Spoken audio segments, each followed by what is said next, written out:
Hello. Hello. হ্যাঁ, hello.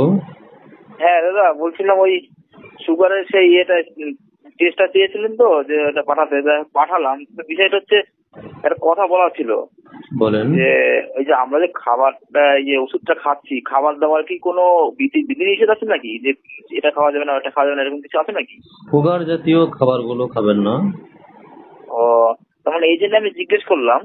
কেননা আমার ওই গত সপ্তাহে আমি সুগার মেপেছিলাম তো, যে এটা সকালবেলা যেটা মাপি, যেটা ফাস্টিং যেটা বলে, তো হুম। ওইটা ছিল 87।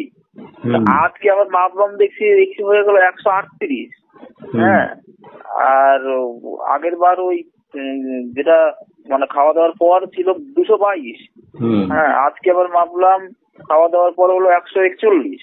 মানে এইরকম ডিসব্যালেন্স হয়ে যাচ্ছে। আমি সেই জন্য ভাবলাম যে তাহলে কোনো কিছু ভুল করছি নাকি আমার, ওই মানে আম টাম খাচ্ছি।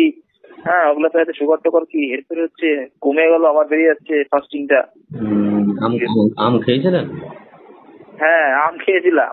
হুম। বাড়ি গেছিলাম কদিন, 2-3 আম টাম খেয়েছি। তা আমার ওই জন্য সন্দেহ হলো, যে আমি যখন মনে মনে ভাবলাম যে ডক্টরকে জিজ্ঞেসই করবো। আম খাওয়া টোটালি বন্ধ। ও আচ্ছা আচ্ছা। আমের মধ্যে আর কিছু? 70% সুগার, ঠিক আছে? আচ্ছা, আম আর আর অন্য কিছু, আলু টালু খাওয়া যাবে না, আলু? না, না, না, আলু, আম, চিনি, মিষ্টি, মিষ্টি আচ্ছা জাতীয় কোনো খাবার, মিষ্টি জাতীয় বিস্কুট, এগুলো কিন্তু আপাতত ওষুধ চলাকালীন বিরত। আচ্ছা আচ্ছা। হ্যাঁ, আমার ওই জন্য সন্দেহ ছিল, তো আজ আমি ওই জন্য ভাবলাম তাহলে জিজ্ঞেস করে দেখবো।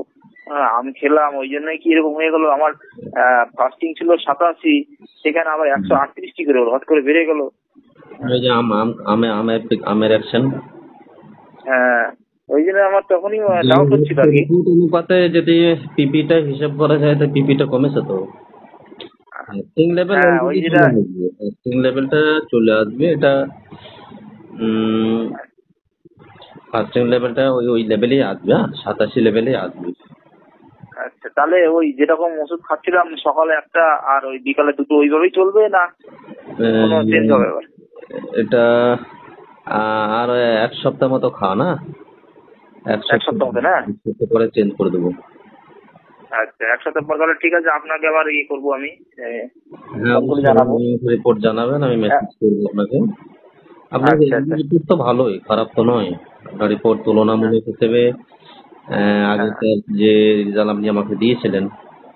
হ্যাঁ হ্যাঁ, আগের তুলনায় ভালো, কিন্তু যে আজকে একটু কম, মানে একটু লাগছে যে ওই ফাস্টিংটা আমার 87 ছিল, হট করে আবার বেড়ে গেল। হ্যাঁ, তো মনে মনে ভাবছি কি হলো, বাড়ি সেটাও গিয়ে দেখতে আম হবে, টাম খাওয়া হলো তার জন্য। সেটাও দেখতে হবে আপনাকে এখানে। এগুলো তো পরীক্ষা হচ্ছে, তাই না? হুম। আম খেয়ে বাড়ছে, এটাও পরীক্ষা হচ্ছে না? ঠিক কি না বলেন? না, আম হ্যাঁ খেলে যে বাড়ছে এটা তো ধরা যাচ্ছে। হ্যাঁ এবারে নর্মাল লেভেল না আসা পর্যন্ত ওষুধটা এখনো খাওয়া বাকি আছে, কম্পোজিশন বাকি আছে, ঠিক আছে? হ্যাঁ নর্মাল লেভেল আসবে তখন আমরা ওষুধের ধারাটা আলাদা করবো আবার। তারপর আস্তে আস্তে আপনাকে আমরা খেতেও বলবো, আমরা যখন বলবো খেতে ওষুধ চলাকালীনই আপনি খাবেন, আচ্ছা আচ্ছা ঠিক আছে? আচ্ছা। সে সময়টা আসতে দেন। আপনার তো এটা প্রথম মাস চলছে নাকি? হ্যাঁ, প্রথম ওই মাসে। আমি প্রথমে একবার নিয়েছিলাম প্রথম 500 মাসে। টাকা দিয়ে, তারপরে 2250 টাকা দিয়ে নিয়েছিলাম হ্যাঁ, দ্বিতীয়বার। প্রথম মাসে এটা চলছে, এখন বাকি আছে বুঝলেন। এত হ্যাঁ তাড়াতাড়ি করলে হবে না, সুগারের মতো রোগকে এত তাড়াতাড়ি করলে হবে না, এখন বাড়ছে কমছে। হ্যাঁ, হ্যাঁ ছিল তো 340, হ্যাঁ হ্যাঁ হ্যাঁ 290/340, সেই তুলনা হিসেবে যেটা আজকের রিপোর্ট দেখা যায়, মানে আগের রিপোর্টটাও ভালো ছিল, আজকের রিপোর্টে হ্যাঁ যদি দেখা যায় তাহলে সে জায়গায় তো 138, 140 হ্যাঁ, এটা এসেছে। 141 আর 138 হয়ে গেছে। হ্যাঁ, 222 থেকে 140। 41, হ্যাঁ। এখানে যেটা রিপোর্ট আসছে সেটা হচ্ছে গ্লুকোমিটার, আপনি মেপেছেন যেহেতু, গ্লুকোমিটার আরো 10 করে কমবে।